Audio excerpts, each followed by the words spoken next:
We have succeeded in pushing aside the imagination in favor of manipulation. Fusion is a trap that closes in on us with its titillation and perfect images from which the subject has no escape. Entrapping the subject in the domain of illusion, media have done to persons what has been done throughout history to animals. Actions are symbolic of the condition in which persons find themselves, trapped by the illusion that these acts are derived from freedom. Persons have affective life rather like the behavior of animals in the fight or flight mode of existence. Indeed, rather than engaging in the presumed free thought afforded the individual by media, which is not freedom at all, persons are engaging in actions that are more akin to those of caged animals. The price for so-called free thought is the dearth of media, illusion. Just as one sees themselves making gains in freedom, it is in fact media reining in thought and imagination by use of the machine, the screen. Deleuze states, "Nothing is done by the imagination. Everything is done in the imagination. It is not even a faculty for forming ideas, because the production of an idea by the imagination is only the reproduction of an impression in the imagination." Thought, whether conscious or unconscious, is structured, from the birth of the screen, by image and the immaterial. This ghost-like imagery fails to substantiate intelligibility, but sends the individual down the path of stagnation and offense. Violence is the very trapping of the subject by media, fusion. This violence brings out the nature of media's use of knowledge to confound ritual. There has been a shift in the way persons are conscious of knowledge. The experience of media as thought has been through perfection, distortion, and binding of the imagination. The perfection and pixelation has distorted reasoning to the extent that there is no reason, but rather the infiltration of media images into culture. This is the way ritual knowledge has been usurped by media and turned toward phenomena like commercialization. Culture no longer has propaganda, but rather the instilling of various modes of representation, such as commercials, which the masses are exposed to. The subject loses power, meaning that, as Theodore W. Adorno states, advertising becomes information when there is no longer anything to choose from, when the recognition of brand names has taken the place of choice. Fusion has endorsed the status quo of advertising, so each new image is treated as arcane. The Marxist dialectic preserves history. This happens as well in the Hegelian model, always allowing for an antithesis to the thesis and to the continuation of the process, whereby there is a movement to synthesis. The issue at stake here is whether or not world history can be defined by dialectic outside of the solipsistic view of media, which is the body of media and media representation of history. The end of history began with the turn to the subject. As it stands now, media bring the end of history. The media-defined world is determined by media perspective, whereby the individual life is well defined by fusion.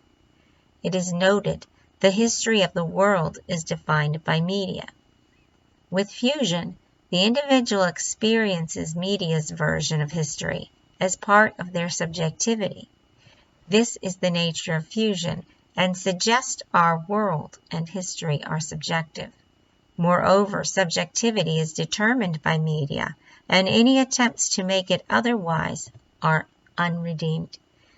The world is constructed as media make it out to be. The individual can yearn to have power of its own, to determine what reality will be. Often, though, the individual cannot make a distinction between some wish about reality and the determined nature of how things come into being by force of media. How does history's dialectic get lost in media? How is it the dialectic which George Wilhelm Friedrich Hegel and Karl Marx identify as the process through which history passes, becomes enveloped by the singularly focused drive or seduction of this media machine? Foucault suggested history has breaks. Suggesting it is not linear. According to Foucault, each episteme, or stage in history, is not necessarily connected linearly to the previous one. No matter how linear or broken sequences of history may be, it all resolves itself in the univocity of media. History loses its power when media make everything relative. The so-called leveling of the playing field makes everything become irrelevant. This happens as a result of globalization. History is no more where the dictates of media construct its significances. History is denied the opportunity to blossom from dialectic when the one within history now no longer knows of it or contributes to its destiny. History has no intention because media are diffuse and desperate. Dispirited, there is no zeitgeist, but a flood of ideas, notions, and disjoined verbiage and imagery. How then has it come to this end of history? The answer is through relinquishing the power to define. Media have taken over, and things have since been under media's control. The end of history is the tool of the hostile and violating subject media process. The body human, the body as subject and object, and the body of media all get an examination for their effectuality upon each other. This is done through media meaning-making.